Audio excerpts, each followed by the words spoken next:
좀 사랑이라는 부분들을 나누어 보니까 좀 어떻습니까? 이 사랑을 다룰 때 하나님의 사랑이라는 이 부분을 다룰 때 저는 참 많이 오해되었던 부분들이 참 많았습니다. 하나님에 대한 잘못된 인식, 인간적인 어떤 행위에 대한 어떤 내가 열심히 하면 주님이 나를 사랑하시고 좀 내가 못하면 주님의 사랑이 약해진다고 생각했는데 그게 오해더라고요. 하나님의 사랑을 인간의 어떤 차원으로 내가 생각하고 있었구나. 그래서 잘못된 믿음을 갖고 있었고 또 모든 것이 하나님의 사랑이라는 것을 알아야 되는데 그러니까 제가 어느 힘든 속에서는 주님의 사랑을 인정하지 못하는 그런 경험들을 제가 했던 것입니다. 그런데 지난주 말씀을 함께 나눌 때 하나님이 행하신 모든 일은 다 사랑이다. 하나님께로 노는 모든 것은 사랑이기 때문에 어떤 질병도 어떤 고통도 다 사랑이다라는 것을 알 때 이걸 하나님 사랑으로 받아들일 수 있다는 이 사실이 너무나 크고요. 그리고 그 사랑을 내가 알기에 어떤 힘든 자리 가운데도 주님을 신뢰할 수가 있고 주님의 주권을 인정하며 감사할 수 있는 신앙으로 들어갈 수 있도록 만들어주는 것이 뭐냐면 하나님의 사랑이시다. 하나님의 모든 행하신 것은 사랑인 것을 알 때 이 모든 오해가 풀어지고 하나님에 대한 절대적인 신뢰로 들어갈 수 있다는 것을 지난주 나누어 봤습니다. 그래서 참 잘못된 신앙들이 참 많이 풀어지는 그런 시간들이었습니다. 저한테는.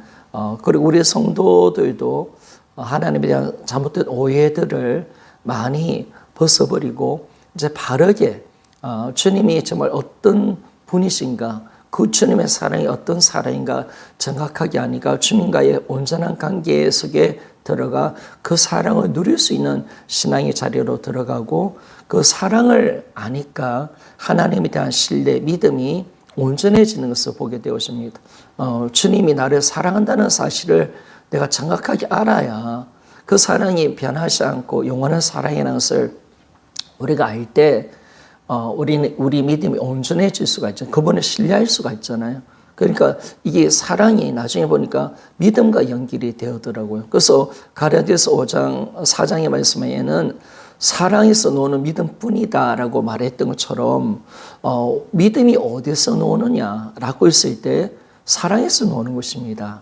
그래서 그분이 나를 진짜 사랑하기 때문에 십자가도 하나님이 우리를 구원하는 사랑이라는 것을 내가 아니까 그 십자가를 믿고 그 사랑을 내가 받아들이고 내가 주님을 믿는 신앙생활이 가능하게 되었잖아요. 그런 것처럼 모든 것이 사랑이더라고요. 그래서 이 사랑의 관계가 회복되지 않으면 신앙생활은 항상 문제가 생기고 결국 어디로 가느냐, 내 열심, 내 어떤 의를 쫓아가며 율법에 눌리게 되죠. 내가 열심히 하면 인정받고 사랑받는다 생각해서 그렇게 신앙생활이 되게 되고 또 신앙생활 때 문제가 뭐냐, 아까도 이야기했지만은 어려움이 왔을 때, 힘듦이 왔을 때 원망과 불평이 막 나오는 거죠.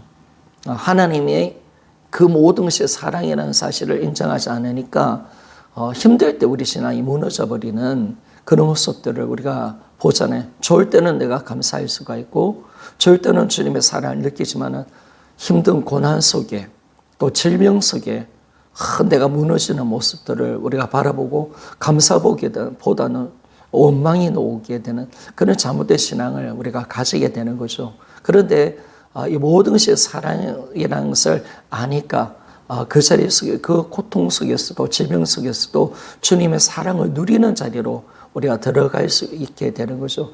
제가 지난주도 이야기했지만 영적 거장들의 신앙생활의 모습들을 제가 쭉 조사를 해보니까 그들은 질병조차도 어떤 것도 하나님의 사랑으로 받아들이대요. 손녀 목사님도 마찬가지지만 동인이 동신이 죽었을 때 하나님의 사랑으로 받아들이고 감사로 나가버리지 않습니까? 그 신앙이 하나님의 절대적인 주권, 거기에 대한 신뢰, 그리고 하나님의 사랑에 대한 조금 더 흔들리지 않는 그 믿음. 그 믿음으로 들어가니까 그분들의 신앙은 진짜 엄청난 신앙을 가지고 있더라고요. 어떤 힘든 자리 속에서도 넘어지지 않고, 그리고 어떤 고난조차도 즐기면서 가더라고요. 질병을 즐겨요. 병을 즐겨요. 그거 누리면서 살아가는 그런 모습들을 제가 봤습니다. 저 노래생제 하나님 인재 연습이라는 책을 보면 노래생제가 80살의 나이에 돌아가시는데, 소천하는데, 그가 극도의 낮은 종양이 생겨서, 암 종양이죠. 생겨서 고통을 당하는데, 그 고통을 당하는 어떤 수발했던 형제가 이제 움직이지를 못하니까 자꾸 그 종양이 난 이 부분 속에서 누워 있으니까 그 고통이 얼마나 심하겠습니까? 그런데 이제 옮겨주려고 하니까 노래생제가 뭐라고 이야기하냐면 괜찮다는 거예요. 나는 이 고통을 지금 즐기고 있다는 거예요. 이 고통으로서 난 하나님의 사랑 은혜를 누리고 있기 때문에 이 초인적인 어떤 고통의 아픔이 오지만은 그걸 온전하게 누리는 자리로 들어가는 그 신앙의 그 장의 모습을 볼 때 제가 깜짝 놀랐습니다. 그래서 영적인 사람들은 어떤 자리에 속에서도 흔들리지 않구나. 그들의 믿음이 어디 있느냐라고 했을 때 하나님과의 절대적인 신뢰, 이것이 사랑임을 정확하게 그들이 고백하고 있더라고요. 그들의 어떤 신앙생활은 뭐 힘든 거, 좋은 거, 그게 전혀 연연하지 않더라고요. 오직 주님을 향한 사랑, 그 하나로 모든 것을 이기며 나가는 것을 제가 봤습니다. 그래서 이게 풀리면 우리도 그런 신앙이 가능한 거죠. 그런 신앙이. 우리가 오해하기 때문에 그런 것이, 오해한 거지. 이것이 마귀가 주는 거라고 이게만 단정하니까 막 쫓아내야 되고, 우리가 받아들여서 안 되는 그런 것으로 생각했지만은, 그러나 이 모든 것이 하나님 허락한 가운데 오는 거라면 우리는 어떻게 하든 기쁨으로 이 모든 것을 이기며 승리하는 신앙으로 들어가는 거죠. 진짜 신앙은 뭡니까? 좋을 때 우리가 잘 믿는 거 무슨 다 할 수 있지 않습니까? 내가 고난받을 때, 내가 역경이 올 때 거기서 감사할 수가 있고, 거기서 주님의 사랑을 누릴 수가 있고, 주님을 더 신뢰할 수 있는 자리가 진짜 믿음 아니겠습니까? 근데 이 믿음을 사랑이라는 이 부분들이 풀으시니까 되어지는 거예요. 생각을 바꿔주고 우리 믿음의 온전한 모습으로 하나님의 한 사랑의 어떤 초점으로 정확하게 가게 만들어주니까 이제 나도 그 신앙을 가능하도록 그렇게 만들어지는 거죠. 이게 감사한 겁니다. 그래서 이 하나님 사랑이라는 이 부분이 우리가 정말 잘 풀어줘서 하나님과 나의 관계가 온전한 회복이 되었으면 참 좋겠습니다. 참 많이 우리가 사역 속에 눌려 있고요. 하나님을 오해할 때가 많고 우리 안에 원망과 불평이 사실은 없지는 않는 것 같습니다. 저 안에 깊은 속에서 들어가면 열등감, 그저 자기 연민 이런 것들이 참 많더라고요. 자기 연민, 나는 힘들어, 아파. 나는 하나님 나를 별로 안 좋아하는 것 같아. 자기에 대한 사랑이 참 크더라고요. 이런 것들이 보면 주님과의 관계가 안 되어서 그런 것들이 나오잖아요. 근데 이런 것들이 이제 주님과 사랑이 관계가 회복되어지니까 이 모든 것들이 회복되어지면서 이런 잘못된 내 모습들이 새로워지고 온전한 믿음의 모습으로 하나님과의 귀한 믿음의 관계로 들어갈 수 있었다는 것이 저한테는 정말 큰 축복이었습니다. 그런데 이제 성도들에게 동일하게 이 말씀을 전하니까 성도들도 참 건강한 신앙, 이제 진짜 건강한 신앙, 열등감에서 나오고 자기 연민 속에서 이제 나오게 되어지고 주님의 자녀로서 하나님을 사랑하게 되고 하나님에 대한 잘못된 오해, 판단 이런 것들이 이제 풀어지는 거죠. 그래서 이 사랑이나 부분들을 설교하면서 저도 그렇지만은 우리 성도들이 했던 부분, 간증했던 부분들이 가장 기억에 남는 것이 뭐냐면 하나님을 오해했다는 겁니다. 하나님을 잘못 생각했다는 겁니다. 하나님의 사랑에 대해서 참 잘못된 개념을 갖고 있었다라는 것을 고백했습니다. 다 인간적인 사랑으로 접근을 했거든요. 근데 하나님의 사랑은 인간적인 사랑이 아니잖아요. 완전한 사랑이잖아요. 그래서 그 완전한 사랑을 아니까 이제 주님을 진짜 신뢰하고 어떤 어려움 속에서도 이제는 불평, 원망으로 빠졌던 우리 신앙이 이제 주님을 신뢰하고 믿고 감사할 수 있는 신앙까지 이제 들어갈 수 있도록 주님이 이끌어 가시는 것을 봤습니다. 그래서 참 감사했고 저도 이것이 풀어지니까 첫사랑이 관계가 회복되어 첫사랑으로 회복되어져 가는 그런 은혜를 누리고 있습니다. 자, 일가 잠깐 앞에 부분 요점 정리하고요. 쭉 넘어가겠습니다. 하나님은 사랑이고요. 하나님은 사랑이다. 1번 예수 그리스도를 통해서 보여주신 하나님의 사랑이죠. 우리가 하나님의 사랑을 어디서 나타나느냐? 예수님 통해서 좀 더 구체적으로 이야기한다면 예수 그리스도의 십자가를 통해서 하나님의 사랑이 확증되고 나타나신 겁니다. 그런데 이 사랑이 어떤 사랑이냐? 우리가 2주 전에 봤잖아요. 창조주가 생명을 주시는 사랑. 그렇죠? 창조주가 자신의 생명까지 모든 것을 포기하고 전부를 드린 사랑. 그 사랑을 우리가 받고 있고요. 그리고 두 번째, 무조건적인 사랑. 조건이 없습니다. 인간의 사랑에는 반드시 조건을 겁니다. 그런데 하나님은 무조건적인 사랑. 더 나아가서 원수되었던 우리를 사랑했잖아요. 이 조건이 없을 정도가 아니라 완전히 이게 사랑 받을 수 없는 자격, 하나님을 대적했던 우리를 하나님이 일방적으로 우리를 사랑하셨습니다. 그것이 하나님의 위대한 사랑이라는 것을 말했음했고, 그리고 그 사랑은 영원히 변함없는 사랑이다라고 말씀을 했습니다. 왜? 그분이 영원히 변함없는 하나님이시기 때문에, 영존하신 나의 아버지시니까, 영원하신 하나님이시니까 동일하게 그 사랑도 영원히 변함없는 사랑이다라고 그렇게 말씀합니다. 그래서 한결같이 우리를 사랑하십니다. 하나님 변덕을 뜨시는 분이 아니십니다. 늘 그 사랑 완전합니다. 100%십니다. 그 사랑이 우리에게 지금 와 있는 겁니다. 내가 실패하고 내가 좌절해도 내가 넘어져도 주님의 마음을 아프게 할지라도 하나님의 사랑은 변함없습니다. 영원합니다. 그래서 그 사랑을 내가 받고 있기 때문에 내가 하나님을 신뢰할 수가 있는 거죠. 영원한 변함없는 용존하신 나의 아버지 되시는 그 하나님이 영원히 변함없는 사랑을 나한테 베풀어 주니까, 그것을 통해서 우리를 이끌어 가시니까 우리가 그분을 신뢰할 수가 있고 온전한 믿음, 절대적인 주권을 인정하는 믿음의 자리로 들어가게 되는 거죠. 그래서 이번에 단회 기도에 저희 교회는 금요일만 잠깐 좋은 것만 봤는데 참 좋으신 몇 분 것들을 봤어요. 근데 이분들의 저는 김용산 선교사님 걸 가장 은혜로 받고 고성준 목사님 것도 은혜로 받는데, 그분들의 고백들을 보면 절대적인 신뢰, 참 멋지더라고요. 감사, 하나님에 대한 절대적인 신뢰, 주권, 그분의 절대 주권을 인정해버린, 죽든지 살든지 욥처럼 그런 고백, 주신 자도 여호와시오 취하신 자도 여호와시니, 이 하나님께 예배하는 그들의 모습들 보면서 저 신앙 좀 멋지다, 그렇죠? 근데 우리가 그런 신앙을 가질 수 있었던 것은 뭐냐면 영원히 변함없는 사랑을 내가 받고 있기 때문에, 그분의 사랑이 영원히 변함없는 사랑이라는 사실을 내가 알고 있기 때문에, 우리가 그분이 절대적 주권자라는 사실을 내가 믿기 때문에 우리가 어떤 순간 속에서도 우리가 좀 주님을 인정하고 신뢰 가운데 들어갈 수가 있는 거죠, 그죠? 그래서 이 사랑을 받았기 때문에 우리가 주님을 신뢰할 수가 있습니다.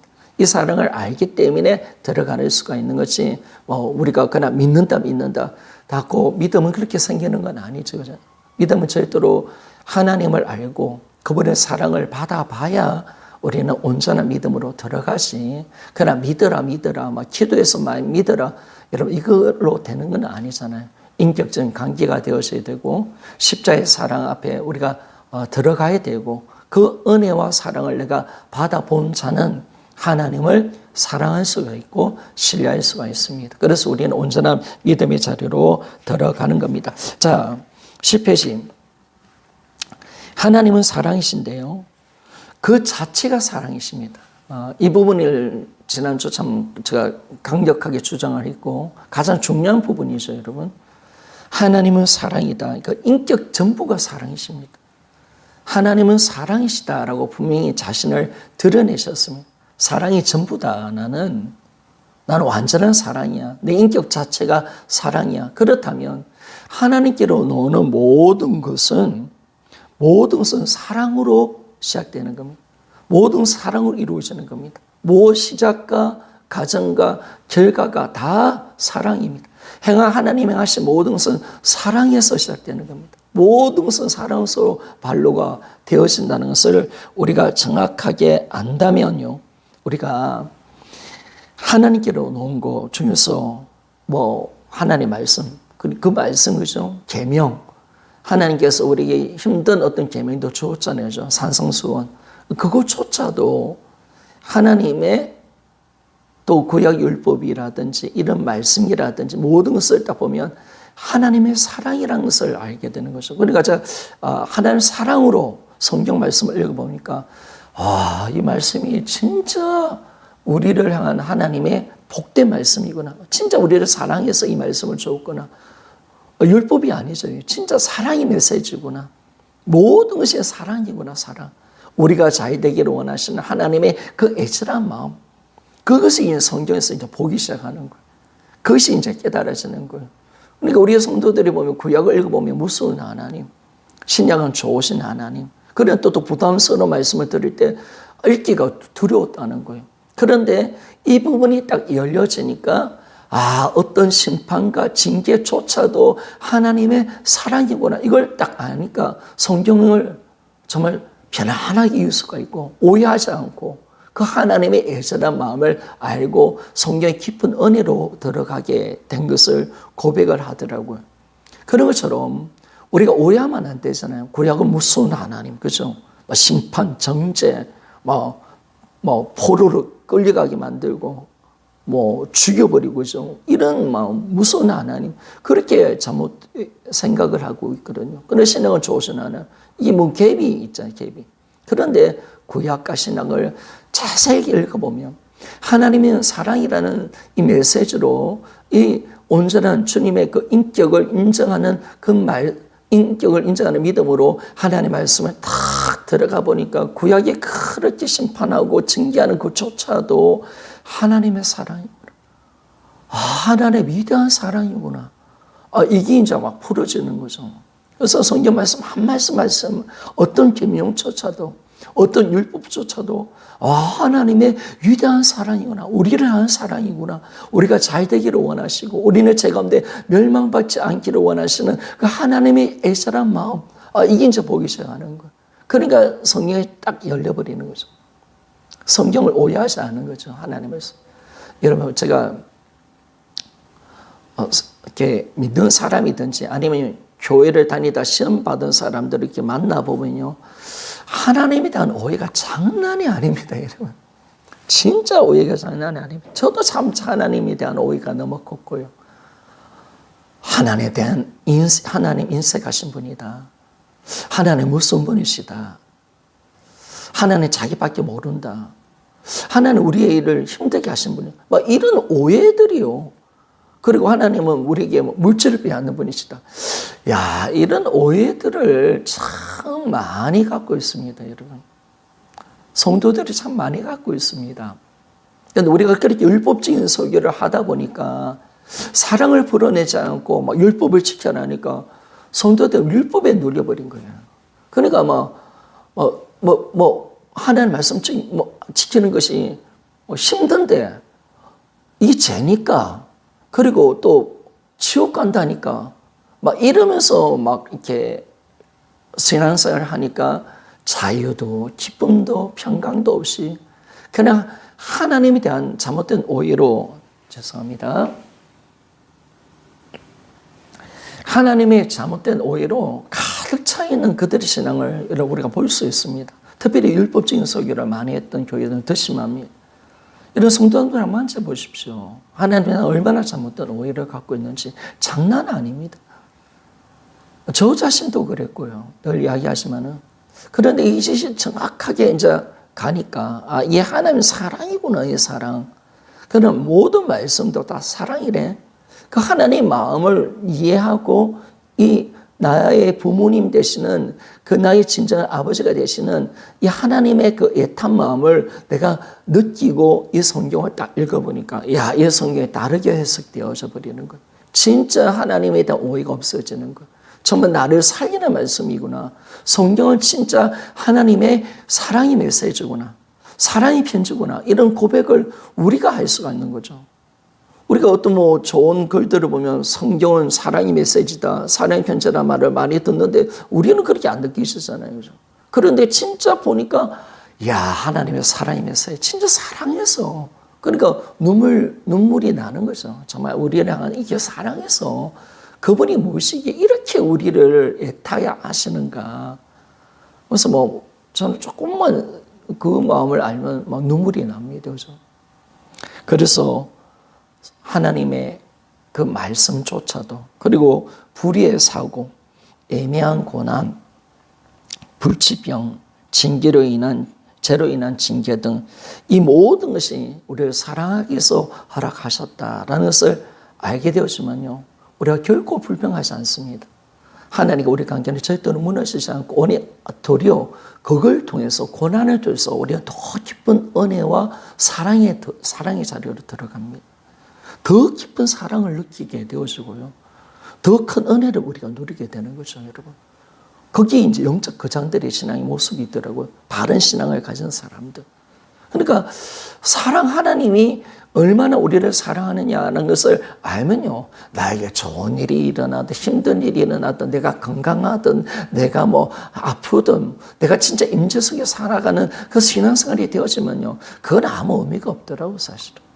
아니 도리어 그것이 내가 주님께 더 매진하고 더 주님을 의지하게 되고 나의 그 연약함 속에 더 겸손히 낮아지면서 주님의 그 절대적인 은혜를 붙드는 믿음으로 들어가 버리더라니까요. 그런 이 믿음으로 가야 건강한 신앙이 되고 우리 믿음이 자라날 수가 있는데 우리 잘못된 오해를 가지고 이것이 마치 마귀가 주는 거다. 또 하나님이 우리가 싫어서 그런다. 안 되게 한다. 이런 생각 가지고 가니까 우리가 하나님에 대한 잘못된 오해로 말미암아 잘못된 신앙으로 우리가 들어가 버리는 거죠. 그래서 눌리게 되고 힘들어지고 힘듦이 오면 막 하나님 사랑이 안 느껴지는 거예요. 하나님 다 믿음이 막 무너져 버리는 거예요. 주님이 나를 이 힘든 속에서 주님 사랑이 안 느껴지면 당연히 주님을 신뢰할 수 없는 거죠. 그러니까 좋을 때는 잘 믿는데 힘들면 막 펑펑 넘어지는 거죠. 목사도 막 원망도 나오고 막 마음속에 엉겅기가 있고 상처가 되어지고 막 이런 쪽으로 들어가 버립니다. 그렇기 때문에 우리가 주님이 사랑이시다. 하나님 자체가 인격 전부가 사랑이시다라는 것을 확증하는 것이 너무너무 중요해요. 마귀가 이걸요 속인 거예요. 이걸 마귀가 어떻게 하든 하나님 관계 속에서 하나님을 잘못 오해하게 만들고요. 다 이렇게 만들어서 우리가 하나님의 그 사랑을 인정하지 못하도록 딱 만들어버리는 이 마귀 역사가 참 저한테도 오랫동안 역사가 일어난 것 같아요. 항상 마귀 그러죠.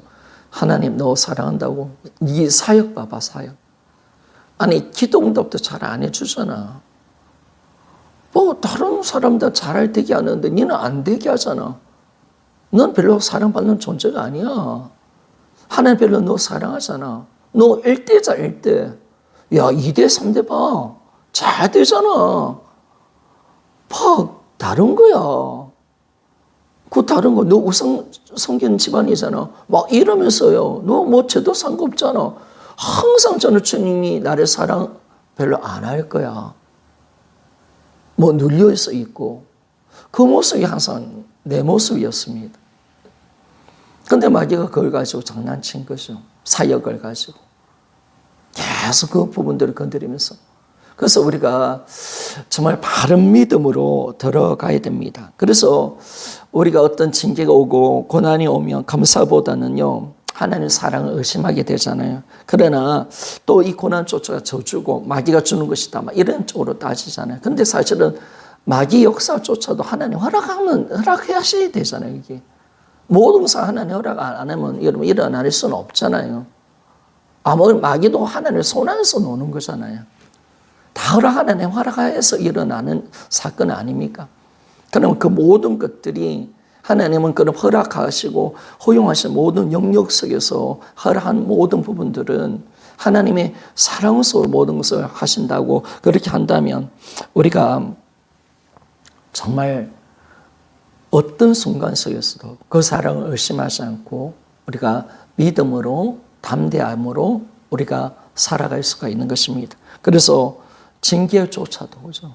하나님의 공의잖아요. 그 공의조차도 보면 공의에 시작되는 징계지만 그 공의도 하나님 사랑에 포함되어 있다는 겁니다. 저는 그렇게 이야기합니다. 공의도 사랑이다 이렇게 이야기합니다. 하나님은 사랑이기 때문에 공의조차도 사랑이 포함되어 있는 겁니다. 그렇기 때문에 징계하시는 이유도 우리에게 고난을 허락하시는 이유도 전부 다 사랑입니다. 사랑입니다. 그래서 우리는 어떤 순간 속에도 우리가 항상 자신의 생명까지 들여셨던 하나님의 그 사랑을 진짜 우리가 안다면 그분을 신뢰하는 자리로 들어갈 수가 있게 되는 것입니다. 저는 이번 이 사랑이라는 부분들을 다루면서 목사님들, 사역자들과 하나님 관계가 회복됐으면 참 좋겠습니다. 오해하는 것들이 다 풀어졌으면 좋겠습니다. 정말 주님에 대한 원망, 이기시 다 사라지고 정말 주님을 뜨겁게 사랑하는 그 자리로 들어가 그 하나님의 사랑을 마음껏 신뢰하고 믿어드리며 감사가 회복되는 그 신앙으로 들어갔으면 참 좋겠습니다. 자, 그래서 우리가 사랑 자체가 이 하나님은 사랑이 자체이시기 때문에 하나님께로부터 나오는 모든 것은 허락하신 우리 인생에서 허락하신 모든 것은 이런 하나님의 사랑의 선물이라는 사실을 인정해야 합니다. 신뢰해야 됩니다. 절대적으로 그것을 믿고 나아가는 그런 자리가 되어질 때 우리 믿음은 어떤 순간도 무너지지 않는 절대적인 믿음의 소유자가 될 수가 있습니다. 여기서 절대적인 믿음이 나오는 겁니다, 여러분. 그분을 절대적으로 신뢰할 수 있는 믿음의 자리로 들어가는 겁니다. 하나님이 사랑이라는 사실, 그분이 모든 행하신 모든 것이 사랑이라는 사실을 확증하지 않으면 절대적으로 주님을 신뢰할 수 없습니다. 절대적으로 안 됩니다. 그 기도 많이 한다고 되는 건 아니고요. 거기 문제가 아니잖아요, 여러분. 정확하게 복음을 알고 그분이 누군가를 알 때, 물론 기도 가운데 또 그것도 하나님이 가르쳐 주시겠죠. 그 인격적인 만남이 이루어질 때 우리는 그 온전한 신뢰의 자리로 우리가 들어갈 수 있게 되는 것입니다. 그리고 11페이지. 그럼 하나님 왜 고난을 허락하셨는가? 간단하게 짚고 넘어가겠습니다. 바로 죄로 인한 징계, 그죠? 이 징계, 이것이 하나님의 사랑이십니다. 하나님 반드시는 징계하십니다. 왜? 사랑하는 세상의 부모도, 인간적인 부모도 잘못하면 자녀들을 징계하듯이 우리 영의 아버지시신 하나님의 자녀인 아버지가 하나님께서 이 자기 자녀가 죄를 지었을 때 징계하는 것은 당연한 거 아니겠습니까? 우리가 사생아가 아니기 때문에 그렇습니다. 왜냐하면 이 고난을 통해서 죄를 끊게 만들고 하나님은 이 죄를 안 짓게 만들어서 이제는 뭐냐면 그리스도 안에서 더 풍성한 삶을 살기 위한 하나님의 섭리죠. 사랑이죠, 사랑. 죄가 우리를 망가뜨리고 하나님 안에 있는 풍성한 은혜를 누리지 못하도록 만들어버리니까 자녀가 고통당하고 힘들어하는 모습을 하나님 볼 수가 없는 거죠. 그래서 징계하시는 거죠. 이 고난을 통해서 우리가 죄를 끊게 만들어버리시고 이제 뭐냐면 예수 그리스도 안에 있는 풍성한 사랑으로 은혜로 우리를 이끌어 가시는 하나님의 사랑이 징계임을 우리가 알게 되었습니다. 12페이지. 우리를 강하게 훈련시키기 위해서 고난을 허락하신다. 자, 여기서 우리가 딱 봤을 때 지난 교재도 이 부분을 나눴지만 하나님이 우리를 이 고난을 주는 이유가 뭐냐면, 연단을 시키는 이유가 딱 뭐냐면, 우리가 싫어서가 아니잖아요. 그죠? 필요 없는 연단은 여러분, 이 세상은 아무것도 없습니다. 하나님은 반드시 필요한 것만 우리에게 주십니다. 연단을 주십니다.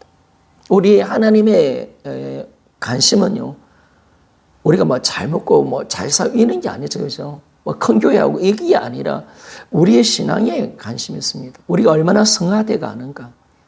우리 인생을 어떻게 하나님 원하는 자리의 모습으로, 성숙된 모습으로 주님을 닮아가는 성화의 과정에 하나님의 모든 포커스와 모든 관심이 거기에 있는 것입니다.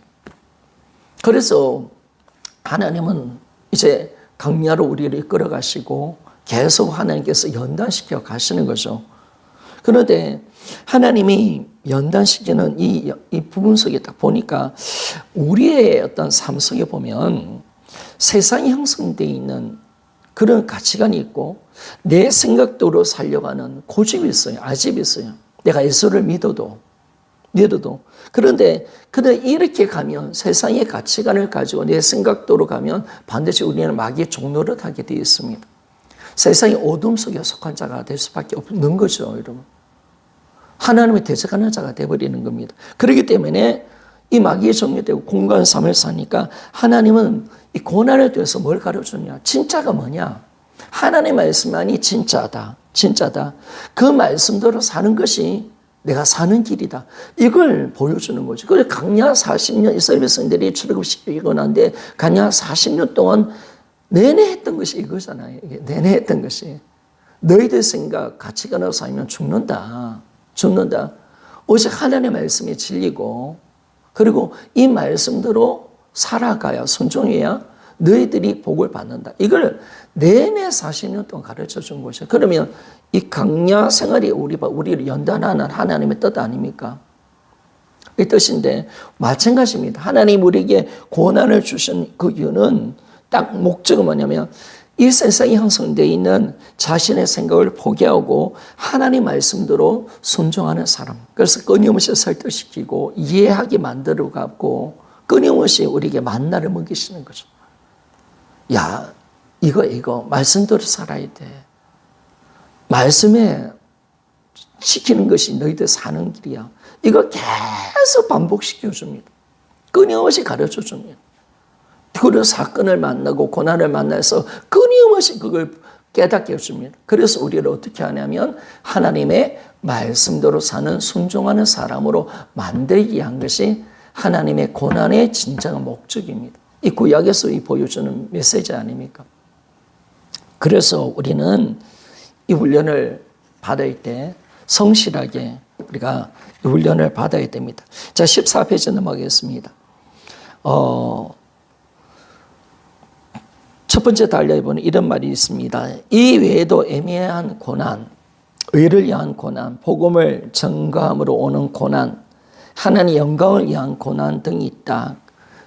그렇지만 어떤 경우든 우리에게 고난을 허락하시는 하나님의 본심은 사랑이다. 그래서 이걸 우리가 절대로 놓치면 안 됩니다. 이걸 우리가 절대 놓치면 우리는 마귀한테 당하게 되어 있습니다. 그러니까 하나님이 어떤 분인가? 그분이 모든 행하심은 사랑으로 행하신다. 어떤 하나라도 사랑이 아니면 행하지 아니하신다. 왜? 그분 자체가 사랑이시고 그분에게 오는 건 사랑밖에 없다는 것을 말씀해 줍니다. 그러면 우리의 징계도 우리에 대한 고난도 우리에 대한 하나님의 어떤 심판조차도 모든 것은 사랑이라는 겁니다. 그걸 항상 우리가 기억하면서 살아가야 됩니다. 그래서 이걸 딱 인지할 때 우리는 구약의 말씀과 신약의 말씀이 하나님의 사랑임을 정확하게 알게 되어지고 그분이 누군가를 정확하게 우리가 알 수가 있게 되는 것이죠. 그래서 고난만 바라보는 게 아니라 고난을 주신 하나님의 그 본심, 그걸 정확하게 우리가 바라볼 수 있는 믿음의 눈이 열려져야 되죠. 하나님을 아는 겁니다. 하나님을 제대로 알아야 이 은혜의 자리로 우리가 들어갈 수가 있습니다. 자, 14페이지 밑에 부분 세 번째 이제 오늘 새로운 본문이죠. 하나님의 사랑을 확증하지 못하는 이유라고 나와 있습니다.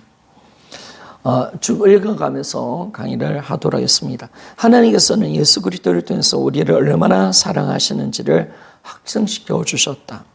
그럼에도 불구하고 많은 사람들은 하나님의 사랑을 확증하지 못한다. 그 이유는 무엇인가? 분명히 예수는 십자가를 통해서 그 사랑을 보여주셨고 확증해 주셨어요. 그런데 많은 사람들이 여전히 하나님의 사랑을 의심합니다. 확증을 못합니다. 그 이유에 대해서 한번 살펴보자는 거예요. 자, 15페이지입니다. 1번이 참 중요한 것 같습니다. 작은 1번, 역사적인 사실보다 자기 감정을 더 믿기 때문이다 라고 말합니다.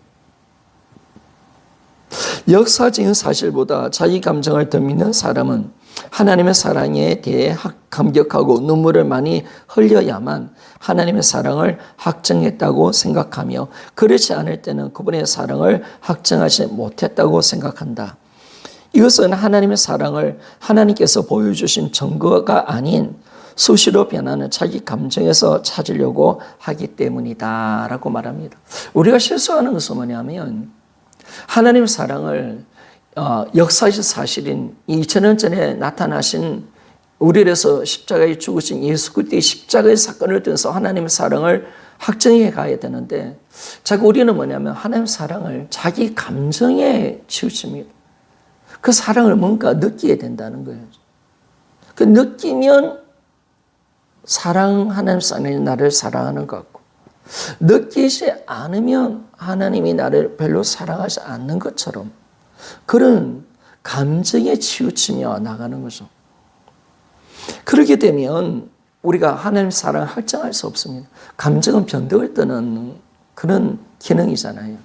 감정은 우리 인간의 감정은 수시로 변화되잖아요.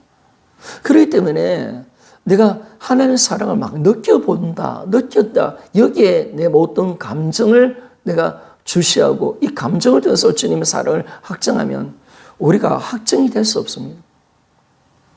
우리 감정은 변하기 때문에 그렇습니다. 그런데 우리가 어떻게 가야 되냐면, 우리가 이 예수님의 십자가의 사건을 통해서 나타나신 역사의 사실로 나타나는 이 예수님 십자가의 사건을 통해서 하나님의 사랑을 확정해야 합니다. 반드시 이리로 가야 됩니다. 그렇죠? 그러니까 주님이 우리를 얼마나 사랑하셨냐, 이걸 모든 우주, 모든 만민에게 보여주는 사건이 2000년 전에 인간으로 오신 그 예수 그리스도, 독생자이신 이 예수 그리스도를 하나님이 아들의 십자가 못 박혀 죽게 만들었습니다. 그걸 통해서 하나님의 사랑을 보여주셨습니다. 확정해 주셨습니다. 그것은 변함없는 역사적 사건이 일어나는 실제 사건이었습니다. 거기에 우리의 사랑이, 하나님의 사랑이 거기 있습니다. 나타났습니다. 확정해 주셨습니다. 그러나 그걸 붙들고 그 사실의 믿음을 가지고 일어난 사건을 가지고 십자가의 사랑을 통해서 우리는 하나님의 사랑을 우리가 정확하게 받아들여야 되는데, 자꾸 내 느낌, 내 감정 이걸 가지고 하나님의 사랑을 느껴보려 하니까 이게 문제가 생겨가는 거죠. 그러니까 뭐냐면 고난주간에 되면 패션 오브 크라이스트 영화에만 예수님 십자가 못 박혀 죽어서 매 많은 걸 봐야 뭔가 좀 느껴보겠다고 그런데 눈물이 안 나요. 그러면 찰기가 되고, 그래서 사랑을 뭔가 느껴보려고. 그게 아니라 주님은 사실을 통해서 보여주시는 사랑이었습니다. 실제 사건 속에서 나타나신 이 사랑이죠. 내가 너희들 있게 사랑한다. 보여줄게. 내 아들을 죽일게. 십자가 못 박아서 죽이는 이 사랑을 내가 보여줬다라고 주님이 말씀을 하시는 거죠. 그 사실 앞에 우리가 뭘 말할 수가 있겠습니까? 받아들이는 거죠. 그래서 우리가 항상 하나님께서 보여주신 증거로 우리가 그 십자가의 사건을 통해서 그 사랑을 우리가 확증하고 그 사랑을 통해서 하나님의 사랑을 우리가 받아야 됩니다. 받아야 됩니다. 다른 것으로 가면 안 됩니다. 반드시 그 십자가의 사건을 통해서 우리가 갈 때, 십자가의 사건은 역사 사실이니까 그 사랑 앞에 서기만 하면 우리 눈물과 감격은 늘 일어나는 거죠. 계속 일어날 수밖에 없는 겁니다. 자, 두 번째 단락으로 넘어가겠습니다. 하나님께서는 예수 그리스도의 십자가의 사건과 부활을 통해서 우리에게 대한 하나님의 사랑을 역사 속에서 분명하게 보여주셨다. 하나님의 사랑은 결코 변하지 않는 역사적인 사실을 바탕으로 할 때만 확정할 수가 있다. 그죠? 분명히 보여주었습니다. 의심하지 말라는 거예요. 그 사랑을 우리가 보고 있기 때문에 우리는 그 사랑을 날마다 우리가 누릴 수 있다는 거예요. 그 사랑이 감격하며 살아갈 수 있는 거죠. 그래서 역사적인 사실을 바탕한 이 사랑만이 확정할 수가 있는 겁니다. 그래서 하나님은 그걸 역사를 사용하셨습니다. 실제 아들이 죽는 십자가의 사건을 통해서 하나님의 사랑을 우리에게 정확하게 보여주셨습니다. 그래서 우리는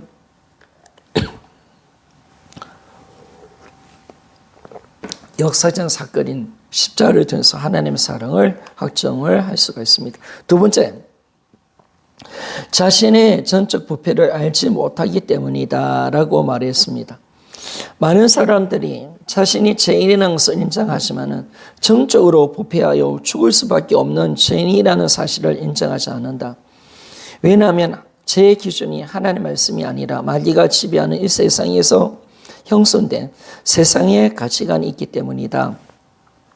그러나 하나님께서는 역사적 사건인 예수 그리스도의 부활을 통해서 이 세상 가치관이 진리가 아니라 오직 하나님의 말씀만이 진리라는 것을 보여주셨다. 이제 우리는 죄를 하나님이 말씀하시는 관점에서 보아야 한다라고 말했습니다. 그러니까 우리가 죄인인 것을 인정하는데 전적 부패한 자라는 것을 인정하지 않죠. 마귀 새끼라면 진노자, 내가 그 정도는 아닌데 나도 괜찮은 인간인데 나에게도 의의가 있고 선이 있는데 이렇게 가는 것이 세상의 가치관입니다. 세상의 가치관으로 우리가 자신을 보니까 내가 괜찮다, 나름대로 좋은 것도 있지, 이렇게 가니까 우리가 어떤 존재인지 우리 죄가 드러나지가 않는 거죠. 그런데 부활을 하나님의 말씀이 진짜임을 정확하게 보여주는 거잖아요. 이 부활에 대해서 우리는 하나님의 관점을 보는 거죠. 하나님이 우리를 어떻게 보시는가. 그래서 성경은 하나님이 우리를 어떻게 보시는가, 하나님 입장에서 모든 것을 행하시는 구원의 역사 아닙니까? 그렇기 때문에 우리는 나의 관점으로 십자가를 보면 안 되죠. 나의 관점으로 하나님의 구원을 보면 안 되죠. 말씀을 보면 안 되고, 또 나의 관점으로, 세상의 관점으로 나를 보면 잘못된 내가 나오는 거예요. 정확하게 진짜가 뭐냐? 바로 부활이 진짜이기 때문에 진짜는 하나님의 말씀이 진리입니다. 하나님만이 진짜, 그분의 관점만이 진짜임을 우리에게 부활에 대해서 확정해 주셨습니다. 그러면 하나님이 우리를 어떻게 보시는가? 여기가 중요한 거죠. 여기가. 그래서 우리가 정확하게 하나님 관점으로 나를 볼 때 내가 얼마나 타락하고 가치 없는 존재고 회복 불가능한 존재고 완전한 부패 가운데 있는 존재임을 고백할 수밖에 없다는 거죠. 자, 15페이지 마지막 단락 읽어보겠습니다. 하나님은 영이시기 때문에 구체적인 행동을 하지 않더라도 마음속에 품은 악한 생각까지라도 사형에 해당한다는 죄라고 말씀하셨다. 자, 하나님 영이시기 때문에 하나님 항상 마음의 죄를 건드리십니다. 이런 성경은 절대로 우리 행동의 죄를 그렇게 중심으로 두지 않습니다. 하나님은 마음의 죄를 건드리십니다. 왜? 그분 자체가 영이시기 때문에 그분의 모든 판단도 영으로 판단하십니다. 마음으로 판단하십니다. 우리 같은 육체의 부분이 아니시기 때문에 그분은 영이시기 때문에 우리 마음의 죄를 건드리십니다. 그래서 성경은 정확히 마음을 건드리는 겁니다. 그러니까 마태복음 16페이지입니다. 5장 28절에 보니까 제가 찾아보니까 주님이 어떻게 말씀하냐면 여자를 보고 음욕을 품은 자는 이미 간음한 자라고 이야기했습니다. 여러분 우리의 간음은 뭡니까? 나쁜 어떤 탈선을 통해서 남녀가 불륜의 관계에 갇히는 거죠. 성관계를 가지는 그게 간음이다라고 하는데 하나님의 관점은 아닙니다. 하나님 영이시기 때문에 모든 걸 마음으로 봅니다. 이미 음욕을 품고 여자를 보든지 남자를 보는 사람은 이미 간음했다라고 하는 겁니다. 그리고 하나님의 관점은 마음에 있습니다. 영이시기 때문에. 그리고 요한에서 3장 15절에 뭔가 주님 어떻게 말씀하면 미워하면 살인이다 이렇게 나오는 거죠. 미워하면 살인. 우리는 어떤 그 살인이라고 여깁니까? 사람 죽여야 살인이라고 합니다. 성경은 다르게 봅니다. 주님의 관점은 틀립니다. 미워하면 이미 그 사람을 죽인 사람이야. 살인자야. 이렇게 나오는 거죠.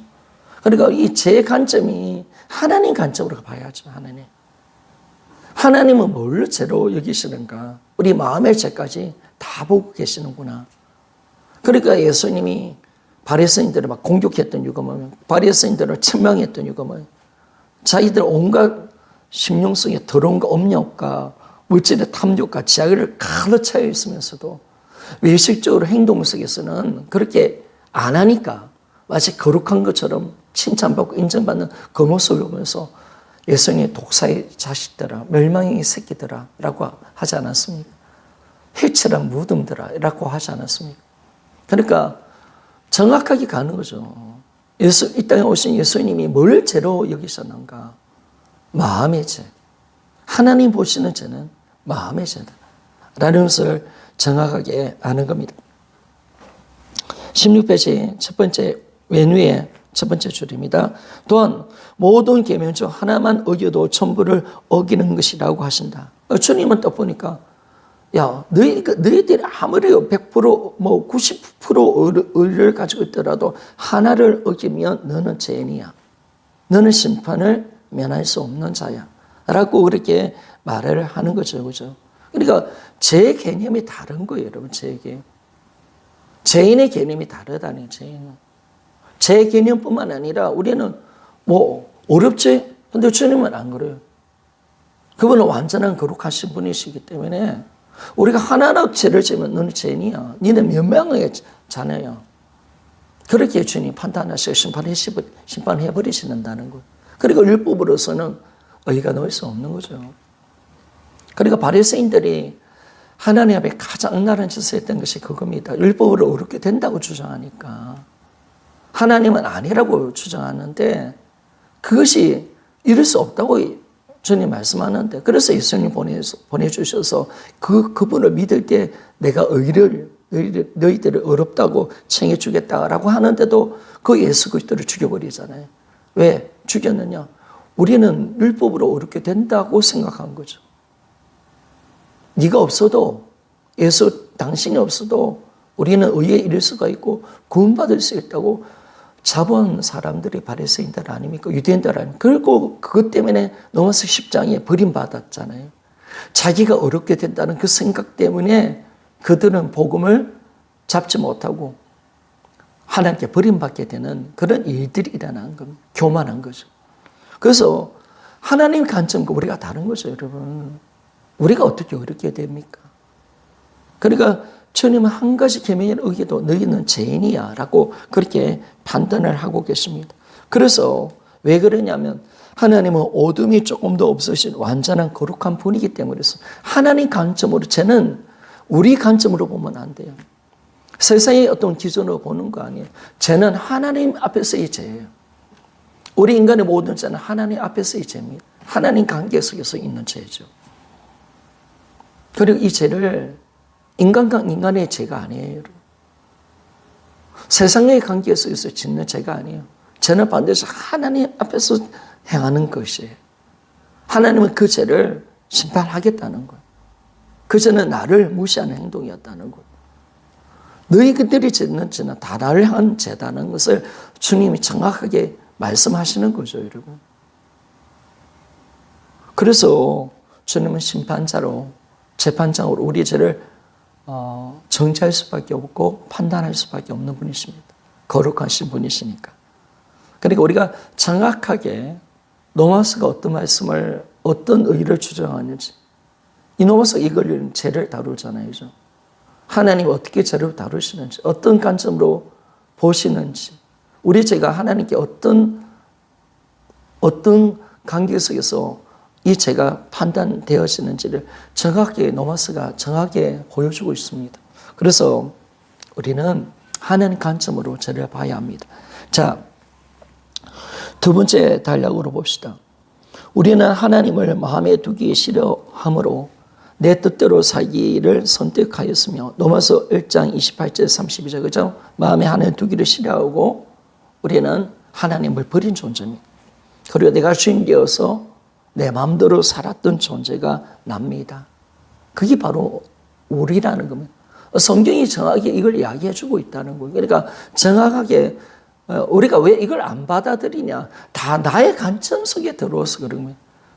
세상의 기준으로 자꾸 죄를 보고 세상의 기준으로 뭔가 나를 보니까 이게 안 나오는 거죠. 그런데 하나님이 보시는 관점이 뭐냐, 하나님 앞에서 이 죄는 뭐냐, 그걸 우리가 정확하게 이제 보는 거죠. 그러니까 부활을 통해서 하나님의 말씀을 그대로 진리로 믿을 수 있으니까 이 부활이 주는 것은 그 말씀, 하나님의 말씀 그대로 아멘하고 받아들이고 그 관점으로 우리가 하나님의 관점으로 모든 것을 보니까 정확하게 이 죄가 드러나게 되는 것을 알 수가 있습니다. 그래서 딱 보니까 우리는 하나님의 마음에 두기를 싫어함으로 내 뜻대로 살기를 선택하였으며 이로 인해서 마귀의 종이 되었다라고 성경은 정확하게 요한일서 3장 8절에 말씀하고 있습니다.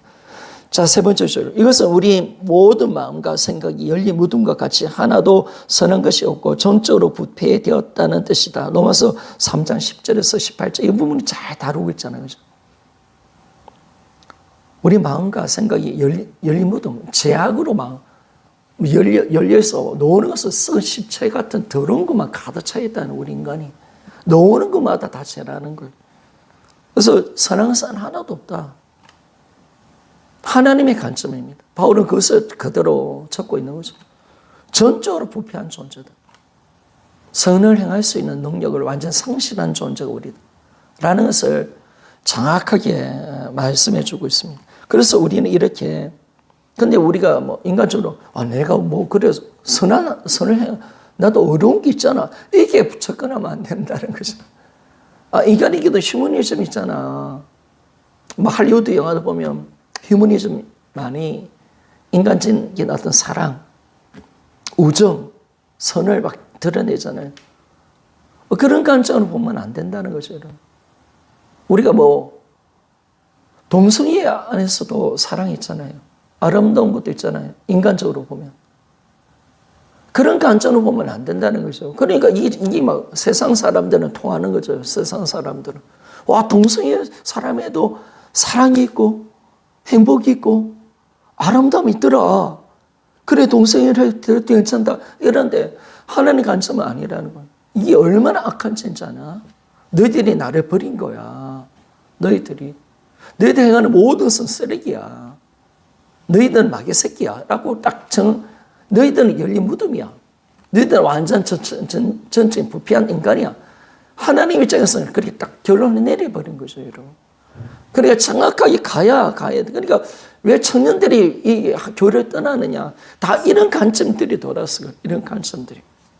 말씀을 못 찾는 이유가 십자가 이 전적 부패라는 것을 알아야 하나님의 사랑이 얼마나 큰 사랑이고 십자가가 얼마나 위대한 구원이라는 사실을 우리가 정확하게 알게 되는데 그들은 십자가 구원이 별로 필요가 없는 거예요. 뭐 나는 괜찮은 인간이라는 거예요.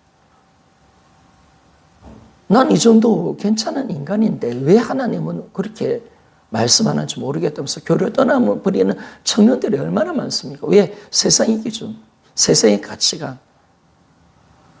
이게 딱 있으니까 그런 하나님의 말씀을 말씀대로 믿지 않는 거죠. 내 기준, 세상의 가치관이 도리어 더 커서 하나님의 말씀을 대적하는 자로 들어가게 되는 것을 알게 되었습니다. 그러니까 자신이 부패한 인간이 아니기 때문에 십자가를 의지하지 않습니다. 그래서 우리는 정확하게 이 부분을 왜 그렇게 대할 수밖에 없었는가. 반드시 우리는 하나님 관점으로 말씀으로 나를 봐야 된다. 이게 중요하다. 그리고 반드시 성도들에게 하나님 관점, 성경에서 말하는 나는 누구냐. 예수 믿지 않는 나의 모습은 어떤 모습이었는가. 이 사람은 어떤 자였는가.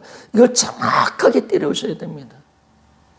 정확하게 하나님의 관점으로, 하나님의 기준으로 죄와 우리가 죄인임을 정확하게 말씀을 해주는 거죠. 자, 읽겠습니다. 우리가 이렇게 전적으로 부패한 죄인이라는 것을 분명히 인지될 때 하나님의 온수된 우리를 위하여 예수 그리스도를 보내주신 하나님의 사랑을 확증할 수 있다라고 말했습니다. 자, 그러니까 이게 진짜 사랑이죠, 여러분. 하나님 온수고 마귀의 새끼고 진노의 자녀고 이랬던 우리를 하나님이 사랑해서 아들을 죽여주셨다. 야, 이것만큼 위대한 사랑이 어디 있습니까?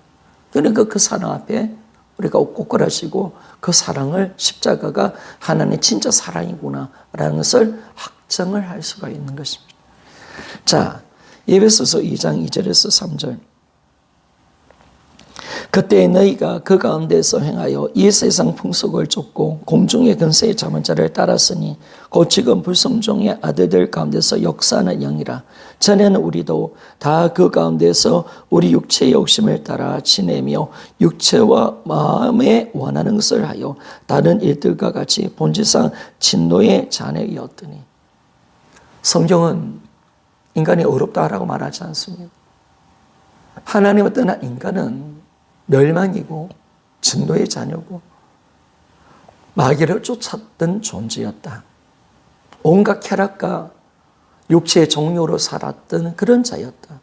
하나님 진노의 불을 일으키는 진노의 자녀다 라는 것을 정확하게 보여주잖아요. 하나님 보시기에 인간이 세상이 그런 거예요. 그러니까 우리가 하나님 관점으로 정확하게 가는 거죠. 여러분. 그러니까 인본주의가 돌아온다는 것은 죽는 겁니다, 여러분. 교회에서. 교회 인본주의가 사라져야 됩니다. 오직 하나님의 중심으로 우리가 들어가는 거죠. 자, 요한복음 8장 44절입니다. 너희는 너희 아비 마귀에서 났으니 너희 아비 욕심도 너희도 행하고자 하느니라. 저는 처음부터 살인한 자요 진리가 그 속에 없으므로 진리에 서지 못하고 거짓을 말할 때마다 제 것으로 말하나니 이는 제가 거짓말장이요 거짓의 아비가 되었습니다. 그렇죠. 우리는 사실 마귀 패거리죠. 우리는 마귀를 아버지로 섬겼던 자죠. 불순종 영에 잡혀서 그에게 내 모든 삶을 주었고 그를 쫓아갔던 인간이었으니까 하나님을 대적했던 그가 하나님 대적하고 나도 하나님이 내가 주인데 하나님을 대적했던 마귀와 똑같은 짓을 했으니까 동일한 죄를 지었으니까 나는 마귀의 새끼가 맞는 거죠. 이게 정확하게 나와야 됩니다. 그래야 진짜 십자가의 은혜가 큰 겁니다. 제가 이런 부분을 좀 많이 이야기했던 것 같은데 복음에서 제가 정확하게 놓지 않으면 복음이 안 나옵니다. 뭐가 진짜 죄인지가 확정되어져야 하나님 관점에서 뭐가 죄인지 정확하게 확정되어져야 구원이 뭐고 회개가 뭐고 구원이 뭐고 믿음이 나온다라고 이야기했죠. 그죠? 제가 뭡니까? 하나님을 떠나서 불순종하여서 자기가 하나님 자리에 올라가서 자기가 주인 되는 거잖아요. 피조물이 하나님 자리에 올라가는 거잖아요. 자기가 주인 되는 거. 그러니까 회개가 정확하게 회개하는 거죠. 내가 마귀의 새끼 되어서 하나님 되어서 내가 주인 되었던 죄를 회개합니다. 그리고 이제 진정으로 예수 그리스도를 나의 인생의 주인으로 믿습니다. 이 믿음이죠. 그래서 신앙생활은 뭐냐? 예수의 주 되심. 그렇게 바르게 다 정확하게 가는 겁니다. 그러니까 부활 보면 이게 너무 선명한 거예요. 너무 선명. 이만큼 여러분 선명하게 나오는 거 있습니까? 죄, 회개, 구원, 믿음, 신앙생활. 이게 뭔지가 정확하게 놓을 수 있는 건 힘이 어디 있느냐? 이 죄에서 노는 거죠. 죄. 요한복음 16장 9절. 죄에 대하면 그들이 나를 믿지 아니하며 믿지 않는다는 것은 여전히 자기가 주인되어 살아가는 거 아닙니까? 이게 죄. 그래서 진정한 회개가 뭐냐? 바로 내가 주인된 죄를 회개하고 예수 그리스도를 내 인생의 주로 믿는 거. 이게 진정한 회개잖아요. 이게 진정한 구원이잖아요. 그리고 로마서 10장 9절 분명하게 말씀하잖아요. 예수를 주로 신뢰해야 된다고 고백하잖아요. 분명히 부활하신 예수님을 믿고 그 예수를 내 인생으로 주로 믿어야 구원을 준다고 정확하게 로마서 10장 9절이 구원을 주는 말씀이 맞는 거예요. 그래 우리 인생의 구원도 예수님을 주로 믿는 거고 뿐만 아니라 정확하게 우리가 이제 들어가니까 신앙생활이 뭐냐? 주되심. 그죠? 주되심. 우리 앞으로 주되심은 좋은데 복음방이라는 말을 좀 뺐으면 좋겠습니다. 왜냐하면 우리 주되심 복음방 치면 신천지가 맞대요. 복음방에는. 그래서 야, 주되심까지는 좋은데 좀 말을 좀 바꿔야 되겠다 라는 생각을 가집니다. 그래서 여러분 우리가 정확하게 주되심입니다. 절대적인 주되심. 절대자이신 그 주권을 인정하는 신앙. 그죠? 그걸로 들어가는 겁니다. 그것이 진짜 믿음이고 신앙임을 우리에게 말씀해 주고 그래서 우리가 감사로 나갈 수 있는 겁니다. 어떤 상관에도. 그래서 우리가 정확하게 우리는 이 부분이 해결된 사람들이 정확하게 우리는 부활을 통해서 이걸 확정했고요. 복음을 통해서 우리가 읽거나 다룰 때 이 부분을 정확하게 다루었습니다. 우리는 정확하게 복음을 아는 자입니다, 여러분. 여러분들은 거기에 대해서는 그 자부심을 가져도 됩니다. 정확하게 우리는 복음을 알고 있다는 거. 이게 감사하지 않습니까? 그래서 진정한 변화가 여기 있다는 거. 여전히 자기가 주인 되어 신앙생활을 하기 때문에 변화가 일어나지 않는 겁니다. 진짜 주인을 바꾸면 변화 안 될 수 없습니다. 아무리 제자훈련을 해도요. 아무리 부르거나 해도 변화 안 됩니다. 기도 아무리 해도 변화 안 됩니다. 반드시 복음을 통해서 주인을 바꾸는 신앙이 되어져야 변화가 일어납니다. 그리고 온전한 신앙으로 주님 인정합니다. 주인을 바꿔야 진짜 구원이 있습니다. 그래서 우리가 이 신앙을 정확하게 우리가 복음을 통해서 잡아냈다는 것이 참 감사하고 이것이 춘천한마음교회를 통해서 우리가 받은 복이죠. 그죠? 정확하게 복음이 나왔으니까 부활을 통해서. 그래서 너무 감사한 거죠. 자, 넘어가겠습니다. 17페이지입니다. 자신의 모습을 보기 때문이다 라고 그렇게 말씀합니다. 오늘 3번까지만 하겠습니다. 너무 강의를 우리 사모가 오래 하지 말라고 이야기를 자꾸 하더라고요. 1시간 한 10분, 20분 정도 하고 그렇게 마치도록 하겠습니다. 17페이지 자신의 모습을 보기 때문이다. 어떤 사람들은 구원받은 이후에 하나님의 말씀대로 살지 못하는 자신의 모습 때문에 하나님의 사랑을 받아들이지 못한다. 이것은 이 세상의 보편적인 사고방식, 즉 내가 무엇을 행해야만 사랑을 받을 수 있다는 생각 때문이다 라고 말씀했습니다. 저도 그래가지고 그런 거죠. 우리는 조건이 있어야 사랑을 받는다 생각하지 않습니까? 내가 잘해야 사랑을 받는다 생각을 하고 있는 거죠. 근데 그걸 가지고 하나님의 사랑을 내가 받아야 하니까 참 내가 잘할 때는 사랑받는 것처럼 하나님께 놓는데 추적을 하지 않고 놓는데 내가 못하고 내가 쫓아가고 병신 갖고 그러면 하나님 나를 사랑하지 않을 거야. 내가 기준이죠. 내 행동이 기준이고 내 삶의 모습이 내 기준이 되어서 사랑을 받았니? 더 받니? 덜 받니? 이렇게 지금 하고 있는 내 모습을 발견한 겁니다. 그래서 이것은 철저한 세상의 사고방식이죠. 그래서 내가 무엇을 행해야만 사랑을 받을 수 있다는 생각. 이게 세상의 사랑 아닙니까? 그죠? 세상의 기준이고 인정받는 거죠. 그죠? 그런데 이건 절대로 하나님이 원하는 모습은 아니라는 것. 하나님은 그렇게 행하지 않는다는 것. 제가 두 번째 달라 읽겠습니다. 하나님께서 하나님께서 우리가 사랑을 받을 만한 자격이 있어서 사랑하신 것이 아니라 우리 자체를 사랑하시는 것이다. 하나님은 사랑이시기 때문에 사랑하시는 겁니다. 여러분. 모든 자를 사랑하시는 거예요. 그리고 우리가 예수 그리스도를 믿었기 때문에 내가 하나님 자녀이기 때문에 자녀로서 사랑하시는 겁니다. 내가 자녀로서. 자녀의 부모가 자녀를 사랑하는데 조건이 있습니까? 그러니까 우리가 나라는 정체성을 하나님 자녀, 아바의 자녀로 만들어내야 돼요, 여러분.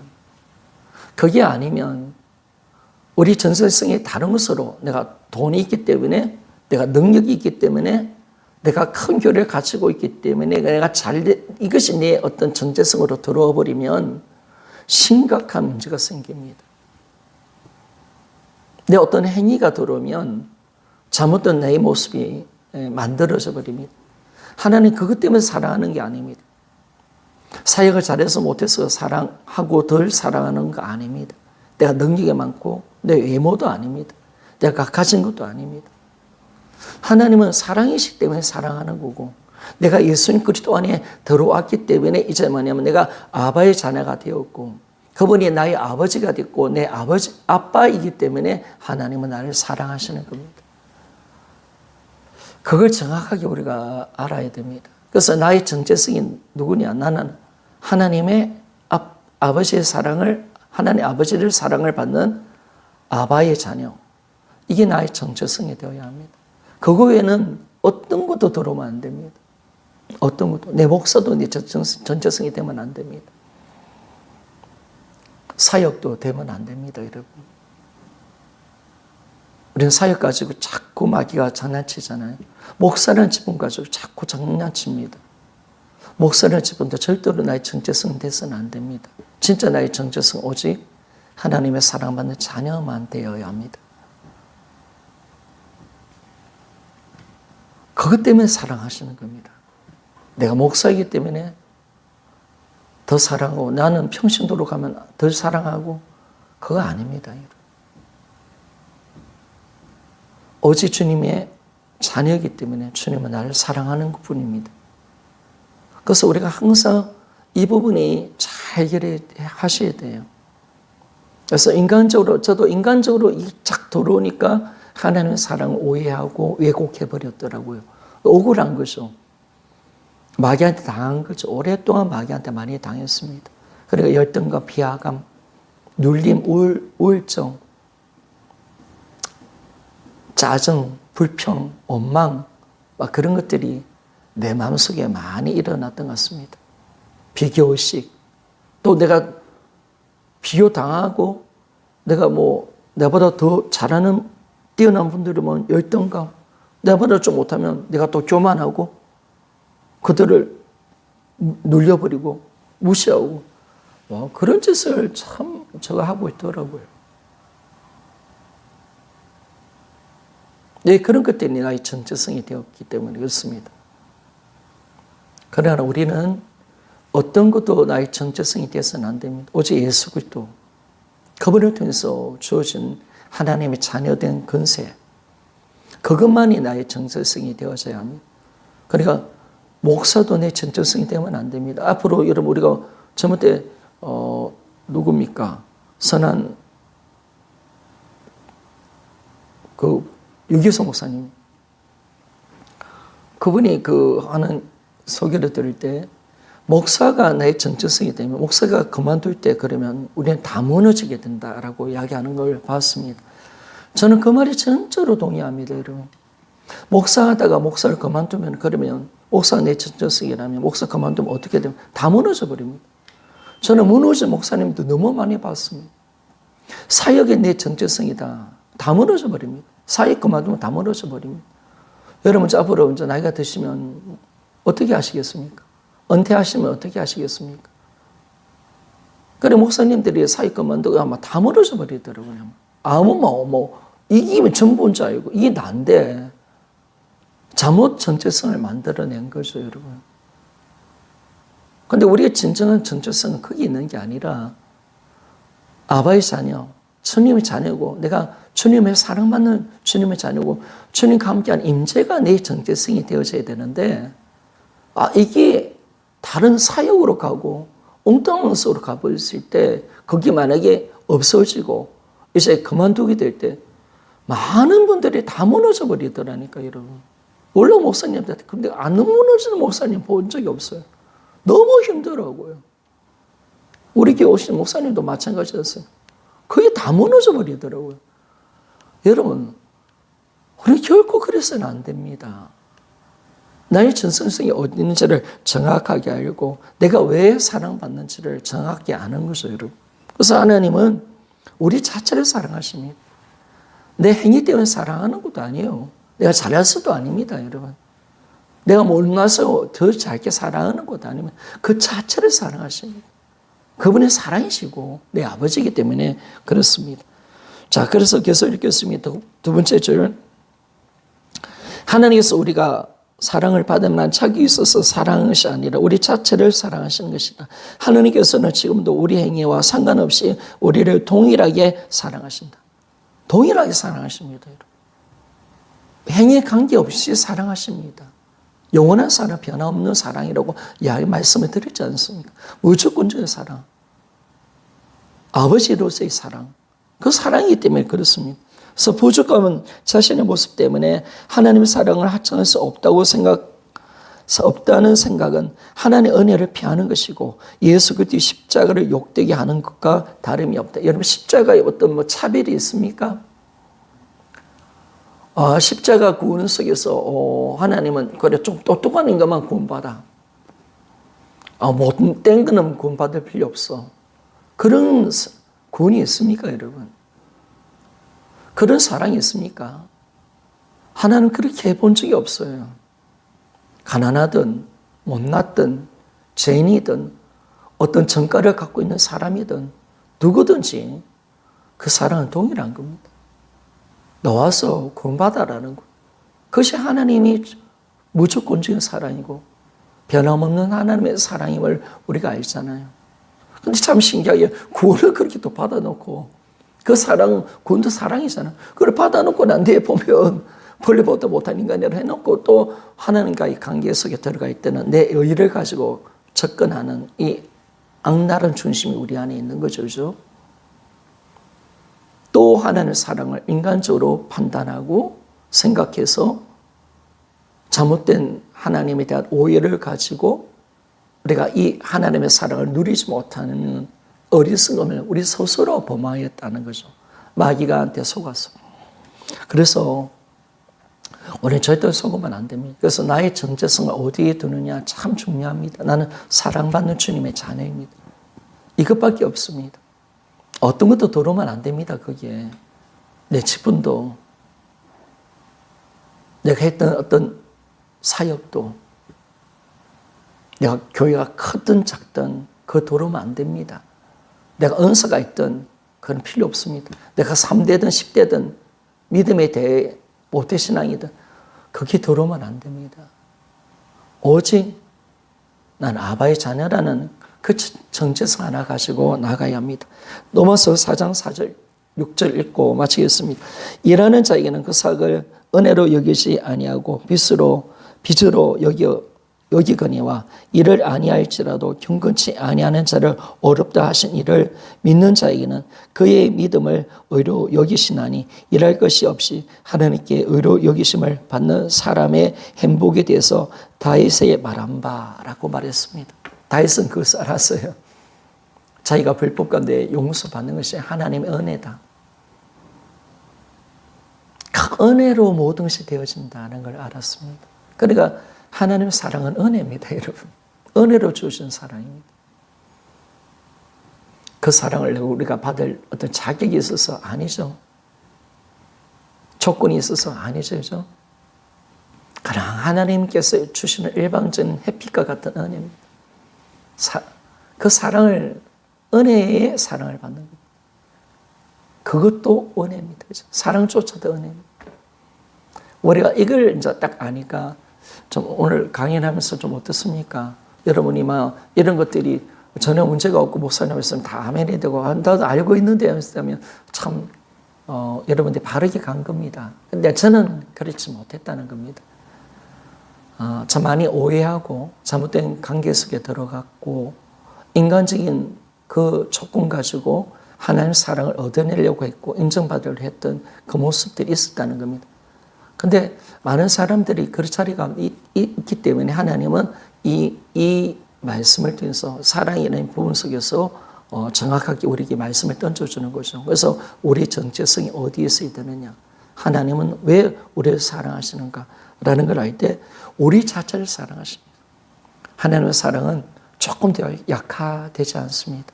100% 영원토록 100%입니다. 영원토록. 내가 잘났든 못났든 실패했든 넘어졌든 내가 하나님께 사고를 쳤든 영원토록 하나님의 사랑은 100%의 사랑입니다. 완전한 사랑입니다. 그 사랑을 내가 받고 있습니다. 감사하시죠? 자, 그러니까 우리가 이 세상을 넉넉하게 이기는 거예요. 그 사랑의 힘으로. 그래서 그 사랑이 그리스도 안에 있는 하나님의 사랑을 결코 끌어낼 수 없기 때문에 로마서 8장 말씀처럼 모든 것을 이기며 승리하는 삶으로 들어갈 줄 믿습니다. 그것이 우리의 믿음이고 그 사랑, 주님이 우리를 사랑하는 그 사랑이 우리의 신뢰가 되는 거고 우리 믿음이 되고 우리가 어떤 순간 속에서도 주님을 게 찬양과 경배와 감사를 올릴 수 있는 예배가 되는 줄 믿습니다. 그래서 우리가 진짜로 주님을 뜨겁게 사랑할 수 있는 그 은혜가 우리 안에 있기를 원합니다.